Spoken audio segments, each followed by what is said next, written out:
Is it weird to say the best Metroidvania isn't a Metroid or a Vania? Regardless, it is a reality I came face to face with when I quite recently played Hollow Knight for the very first time. Don't get me wrong, I love Metroid. Prime, Fusion, and Dread are all phenomenal games, and each brings something unique to the table.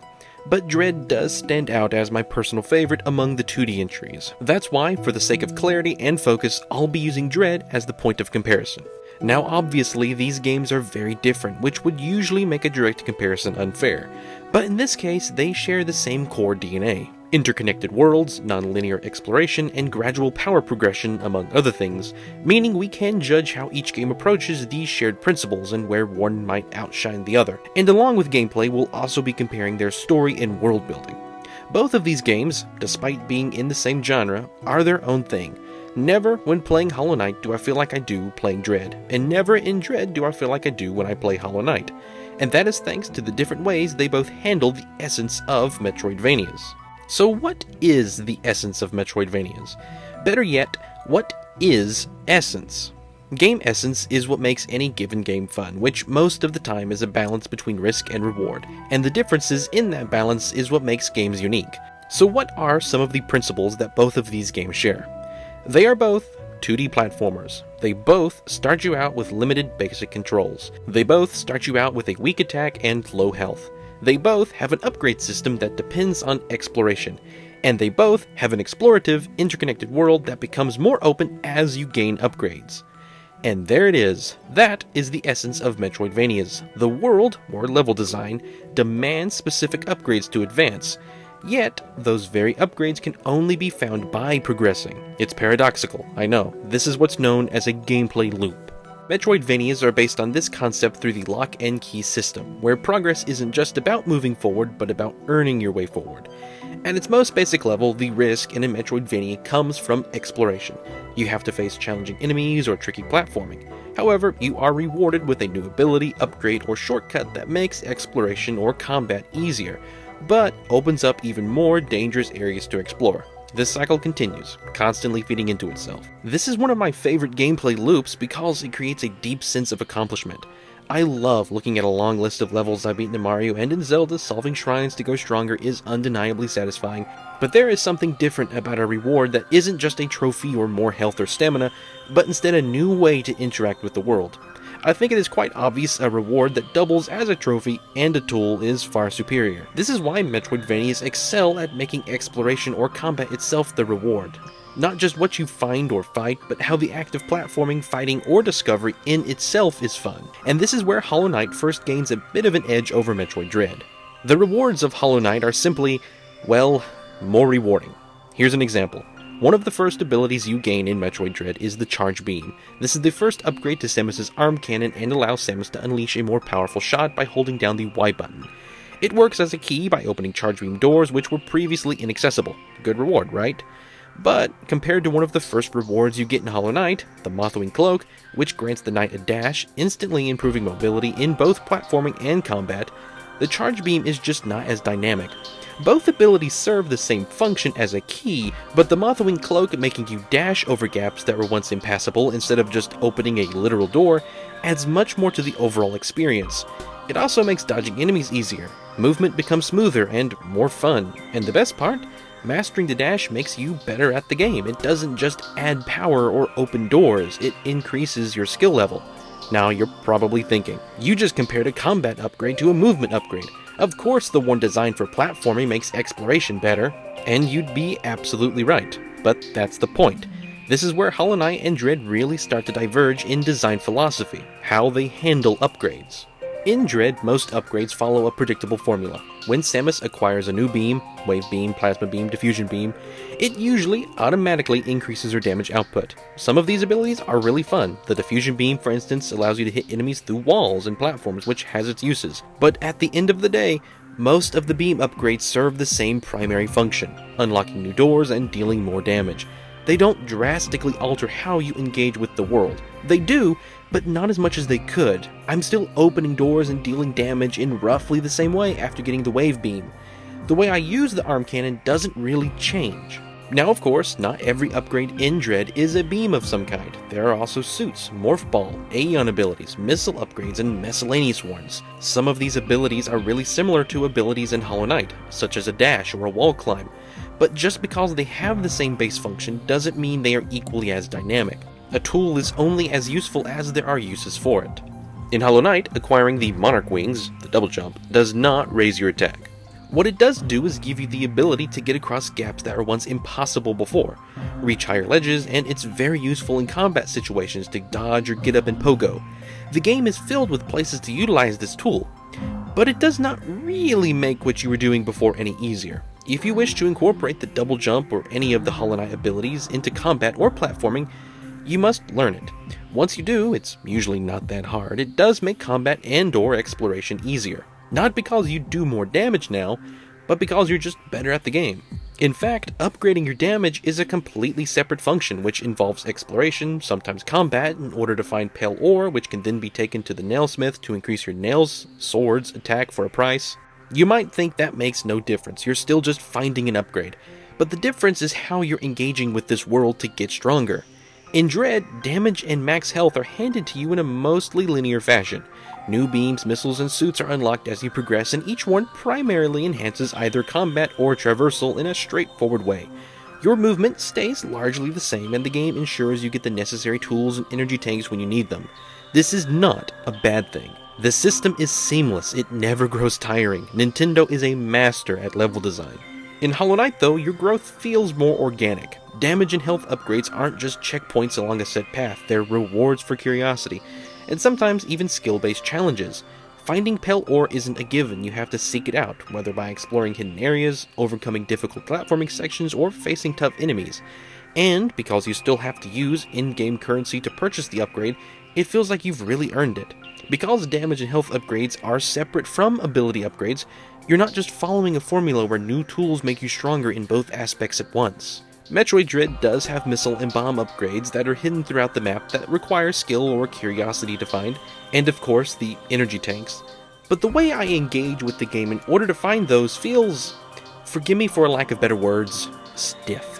I can't really explain why energy tanks, bomb, and missile upgrades aren't as satisfying as finding a mask shard to me. Maybe it has something to do with how obvious it was, or how many there are, or how much of a difference finding it makes. It's probably a combination of all those things. I just would not count them in the same category as pale ore, mask shards, or charms. This split and upgrade philosophy really changes how each game feels. Dread gives you a steady power curve, making sure you always have the necessary strength at the right time. Hollow Knight, on the other hand, places control of progression more in your hands. There is no set path dictating when you gain a damage boost or a new ability. If you want to increase your attack power, you need to find pale ore and bring it to the nailsmith. If you want new movement options, you must explore and find upgrades like the Mothwing Cloak or the Monarch Wing. If you want more health, you have to go find mask shards. Granted, they're still pretty obvious when you know what you're looking for, but the pacing of your growth is determined by your own choices and discoveries, rather than a structured sequence of mandatory upgrades. Because of this, Hollow Knight's rewards are not only a more rewarding trophy, but also a more versatile tool. Metroid Dread tends to treat upgrades as just solutions to obstacles, functional, but often limited in scope. Hollow Knight, on the other hand, treats upgrades as extensions of the player's skill set. They're still keys, but they also offer new ways to move, fight, and experiment within the game's world. Now, I'm not saying Dread doesn't extend your skill set with its power progression. I do feel like I have to give it my all sometimes just to beat a boss or make it through an E.M.M.I zone, but compared to Hollow Knight, it feels more rigid elsewhere. Many of Dread's upgrades are designed to open doors, literally and figuratively, but they rarely change how you engage with the world outside of where they're intended. The game presents a challenge, gives you a tool to overcome it, and then moves you along to the next roadblock. It's fun, don't get me wrong, it's insanely intuitive. The game makes sure that, no matter what, you always have a way forward, and it rarely lets you stray too far off course. It's a smooth, tightly controlled experience, very satisfying, but it does lack the sense of discovery and mastery that makes Hollow Knight so compelling. And a lot of that has to do with exactly how these games manage their non-linearity and what you're doing with those upgrades. Dread remains highly structured. Yes, it has an open-ended world, and yes, you can backtrack to previous areas, but the game is expertly designed to subtly push you in the right direction and prevent you from going places you probably shouldn't. If you ever feel lost, chances are there's only one real path forward, you just haven't figured it out yet. The moment you acquire a new ability, its intended use is usually pretty clear, and its function rarely extends beyond that. While the game offers fast, fluid movement and excellent combat, progression is largely dictated by the tools at your disposal rather than player-driven exploration. Oh look, a blue wall. Here's the ability to climb it. A room too hot to enter? Here, have the Varius suit. You move forward usually because the game allows you to, not because you've uncovered a new possibility on your own. Even the Morph Ball, one of the most iconic Metroid power-ups, is mostly just another key. It's a cool mechanic, and it doesn't need to be anything more than a key. But apart from a few specific moments, like using bombs, it doesn't integrate deeply into gameplay beyond squeezing through tunnels and dropping explosives. Contrast this with Hollow Knight. The Mothwing Cloak Dash, again for example, isn't just a key to a locked door. It's a new layer of mobility that changes both combat and traversal. The same goes for the Mantis Claw, which introduces wall climbing, not just as a single-use mechanic, but as something you can use everywhere. These abilities don't just get you from point A to point B. Progression is messy and often overwhelming. You're constantly making choices about where to go next, and sometimes those choices lead to dead ends or fights you're not ready for, or getting lost without the compass. But that's kind of the point. The game wants you to explore and make your own path through its world. And because Hollow Knight's world is more open-ended, upgrades carry a sense of personal discovery. There's no waypoint guiding you to a locked door that demands your latest ability. You mostly piece things together yourself. The result is a game where movement and combat evolve organically, shaped by how you choose to approach the world rather than a predetermined sequence of unlocks. And nowhere is this more true than how each game handles combat, especially the bosses. In Metroid, you are the hunter. The game is built around a long-range structured approach to combat and movement. In Hollow Knight, you feel like the prey, the hunt-id. The game thrives on up-close, high-risk encounters that demand precision. This distinction not only changes how you play, but how you feel while playing. That, more than anything, is what sets them apart. A game's enemies don't just exist to slow you down. They shape how you engage with the game itself by being the risk, and how a game frames that risk determines everything. This is another place Hollow Knight and Metroid Dread take different approaches. Dread's enemies are designed to be obstacles. Almost every standard enemy has a weakness and a pattern to be exploited, and once you figure it out, they go down fast. Because your prey has an attack pattern intended to be memorized, you really feel like a hunter. You learn exactly what any enemy will do in any given situation. Combat is about keeping your distance, looking for moments to parry, and using your range attacks. It's methodological, it's completely in your control. Hollow Knight, on the other hand, forces you to be reactive. There is still a degree of pattern-based control, but even an enemy you fought 100 times will still give you trouble due to its randomness. Curse you, primal aspids! Many of them require aggressive dodging and well-timed melee strikes. You can't just blast them from a distance, you have to engage up close and personal. And because your main weapon is a nail, basically a sword, every encounter feels more dangerous. I don't really have a preference here. I enjoy the pattern-based combat of Dread and the reaction-based of Hollow Knight, and I think both games have a perfect balance of enemies throughout the platforming. There isn't an annoying amount, and there aren't so few it makes no difference. The enemies are designed really well to be good challenges for each game's unique moveset. The bosses are a bit different though. As you know, Dread is much more linear with the upgrades you get, meaning when you fight a boss, you have exactly what the game intends for you to have, give or take a missile or energy tank upgrade. Whereas Hollow Knight, especially with the charms, is much more open and customizable. As such, the bosses have a lot more flexibility to the way you can approach them. And I would say this makes Hollow Knight objectively the better game when it comes to boss design, simply for the fact that you can choose how you want to approach the boss. But Dread's bosses are immaculately designed. I might just call them the greatest 2D boss fights Nintendo has ever made. They are fast and satisfying to master. But Hollow Knight's bosses invite experimentation. Want to equip charms that boost your healing? Prefer more damage output or a spell-heavy build? That works too. The openness lets you tailor the fight to your strengths or intentionally challenge yourself by doing the opposite. And this flexibility extends beyond just mechanics. It changes how the fights feel. In Dread, beating a boss feels like solving a puzzle under pressure. In Hollow Knight, it feels like surviving a storm. One tests your execution, the other tests your adaptability. Neither is better in every way, but Hollow Knight's variety does give it a layer of replayability and personalization that's hard to beat. Still, when it comes to sheer spectacle and cinematic power, Dread might take the crown. The smooth transitions into the cutscenes and the relentless pace of the fight makes every boss feel like a moment. Hollow Knight is more subdued in its presentation, but that works in its favor too. Its world is quiet, melancholic, and mysterious. The bosses reflect that tone. So while I do think Hollow Knight edges out Dread in terms of mechanical flexibility, I'd be lying if I said Dread's bosses didn't leave a huge impact on the game. They're both masterclasses of a 2D boss fight, just in different ways. In Dread, healing is mostly passive. You gain health by defeating enemies, finding energy pickups, or recharge stations. The game controls the pace and availability of healing. You don't heal in combat unless the boss is designed to drop health. Boss fights are often a challenge of endurance. You dodge attacks, deal damage, and try to outlast the boss with the energy you came in with. There's a certain tension here, but it's static. You don't really interact with healing on a mechanical level during combat. It either happens or it doesn't. In Hollow Knight, healing is active. The soul system allows you to convert energy you gain from hitting enemies into healing. It turns combat itself into a risk-reward loop. The more aggressively you play, the more soul you gain, the more healing you can perform. But healing takes time. There's a vulnerability to it. You have to earn the opportunity to heal. It's incredibly dynamic, and mastering this rhythm is a big part of the skill curve. Sometimes you'll have a full soul meter, but no window to use it. Other times you'll have just a sliver of soul and need to make a clutch play to get one last hit in and survive. Healing in Hollow Knight is not just a recovery system. The decision to heal or press the attack shapes many encounters, especially the more difficult ones. This makes even basic combat encounters meaningful. You're never just swinging a sword, you're managing resources, and those resources depend on how well you play. But unlike your health in Dread, the soul system is not just for healing. It's a functional system that plays directly into your build and playstyle. The same energy you use to recover health can also be used to cast powerful spells that offer different combat utilities, allowing you to clear enemies at a distance, deal massive damage in a pinch, or even alter how you approach boss fights entirely. These spells aren't something the game forces you to use.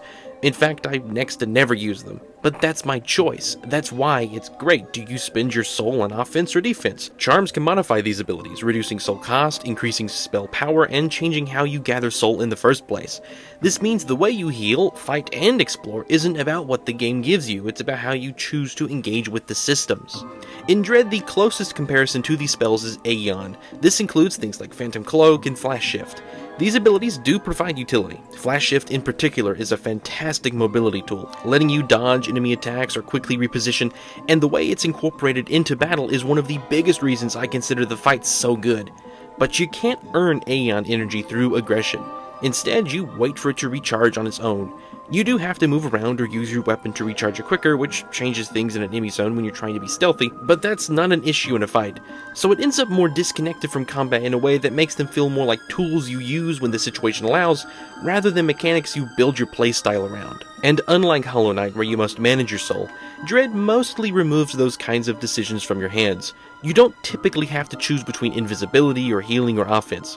Your tools are separated and generally used in isolation. Granted, it's a differently designed system. It works amazingly well within the game. It's not inherently a flaw. Dread is fast, focused, and wants you to keep moving. The Aeion abilities support that design, but the depth of decision-making feels much shallower when compared to Hollow Knight's soul economy.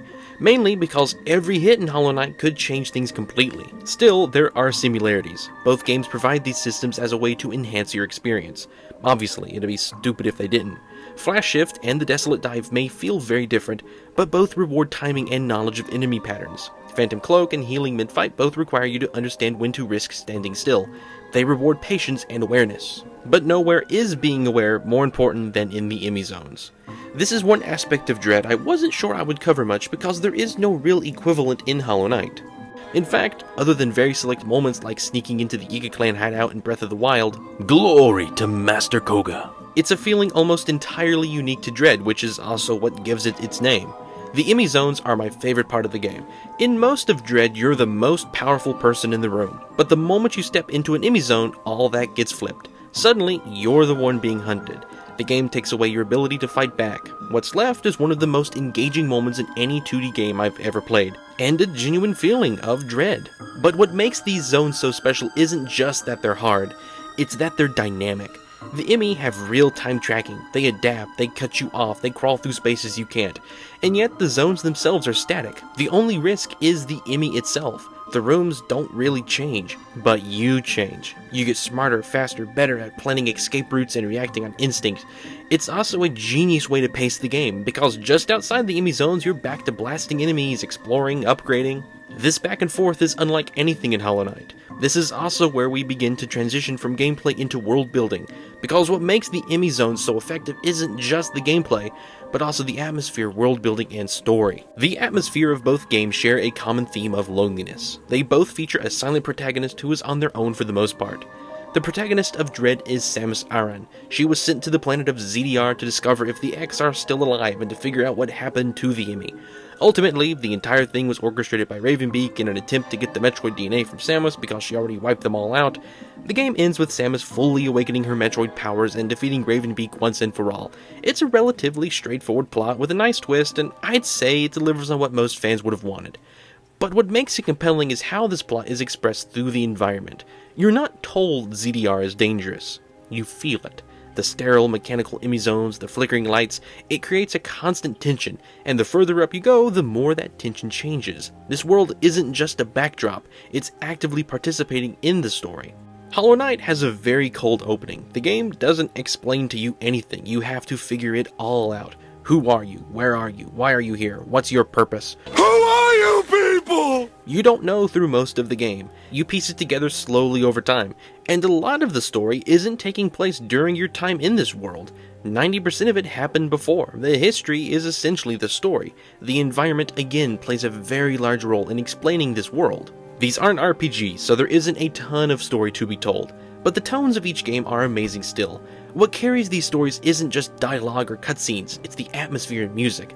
The level design manages to play a part in the overall feel. In Hollow Knight, you start the game at one of the highest possible points on the map, and from there you work your way down into the depths of Hollow Nest. The world is falling apart. What once was a great kingdom is now ruins and has been overrun by a weird disease. In Dread, you start the game at one of the lowest points on the map, and from there you work your way up through the abandoned, overrun planet of ZDR. In fact, the final boss is in the sky. I actually had not realized this contrast until I started writing this video. What's even more interesting is this idea of going up or down is present in the respective game's emotional themes. Hollow Knight is a slow spiral into despair, into a decaying world that never recovered, and whether you know it or not, your purpose is to die, essentially to go into the ground. One of the most tragic events in this world happened at the literal deepest location. Dread, on the other hand, is a climb, a struggle upwards through danger, but with the distant hope of escape. Through most of the game, you're told you're not strong enough to face Ravenbeak. You must become stronger if you wish to defeat Ravenbeak. You must find upgrades to fight Ravenbeak. You must essentially raise your skill above him. And while these connections and themes are loose, they are there, and I think the way they mirror the level design is really cool. Metroid is a very unique franchise for Nintendo. Not only is it the most mature out of all the games that Nintendo would put on a shelf beside Mario, all the games connect across a timeline. The story is consistent from one game to the next, which, if you know Nintendo, isn't something they really do. Because of this, Dread does start with a lot of history and lore already established. The previous games, at least the 2D ones, are very relevant to the plot. Despite releasing 19 years apart, a lot of elements from Fusion play a role, such as the X. But despite the world of Metroid having tons and tons of lore and history, Dread is very light on narrative. The occasional meetings with E.M.M.I are the only interaction you have with another character in the game, other than the singular cutscene with Quiet Road. You are truly on your own. But instead of feeling lost, the game makes you feel like you're on a mission. You are the bounty hunter, Samus Aran, and nothing can stop you. You have objectives, orders, you always have an idea of where you're trying to get to. Hollow Knight is, as of now, a standalone game, to the suffering of many. As such, its story is, obviously, contained to just itself. But the individual game of Hollow Knight has just as much, if not more, story presence than all of the collective 2D Metroid games. And that story does not detract from any of the gameplay. The world of Hollow Nest really feels like it existed before you, and it will continue to exist long after thanks to you. But you're not just passing through this world, you are in it. The world of Metroid Dread, ZDR, is filled with tons of detail, atmosphere, and history. All the same, for me, it was only ever a matter of getting through it. Compared to how Hollow Knight makes me feel, I'm only ever passing through ZDR. If you're familiar with the Metroid formula, you know this place is just going to blow up at the end. The world was great to explore and platform, but you never interact with anything besides the level design. There are no meaningful connections you make with this game beyond wonder what it was like in the old days or too bad Quiet Robe's dead. In Hollow Knight, there are actually a lot of NPCs. Despite the game still having a very lonely feeling, there is usually an NPC not too far off. This gives Hollow Knight a completely different feeling. Where Dread makes you feel isolated and cut off with a sense of pressure, Hollow Knight makes you feel small and vulnerable with a sense of emptiness. You're a tiny figure surrounded by remnants of a dead civilization. Occasionally, you'll run into an NPC. Characters like Quarrel, Hornet, or the Snailsmith are found across the map. Each one is just there doing their own thing. They don't disrupt the serenity of the game, they're not going to become your new sidekick. The game manages to have towns, shops, even side quests like the flower transport or the Colosseum without losing the ability to make you feel lonely or that the world is dead. I am able to connect to more than just the gameplay in a way that doesn't take away from the gameplay. In Dread, I want to save myself because who doesn't, and it's the point of the game, but in Hollow Knight, I want to save this grub because it's little and cute and vulnerable and necessary for 112%, and apparently tasty. In Dread, I do something because it's the only thing to do, but in Hollow Knight, sometimes I'll go do something because it's what I want to do at that moment. One of the biggest differences between these games is that Metroid Dread gives you a mission, whereas Hollow Knight gives you a world. I love both of these games, and I recommend you play both. They are very different from one another. If you have only played one of them, do not think you've experienced what the other one is like. It's like a cake and a pie. They're both great in their own unique way, but at the end of the day, my taste buds do have a favorite. It might be a little weird to say my favorite Metroidvania isn't a Metroid or a Vania, but it's true. And again, this is just my opinion on these games, so please share with me your opinion in the comments. Do you think Hollow Knight is the best Metroidvania? If you liked this video, give it a like. If you didn't, give it a dislike. If you want to see more content like this, you know what to do. We also have a Discord. But thank you for watching.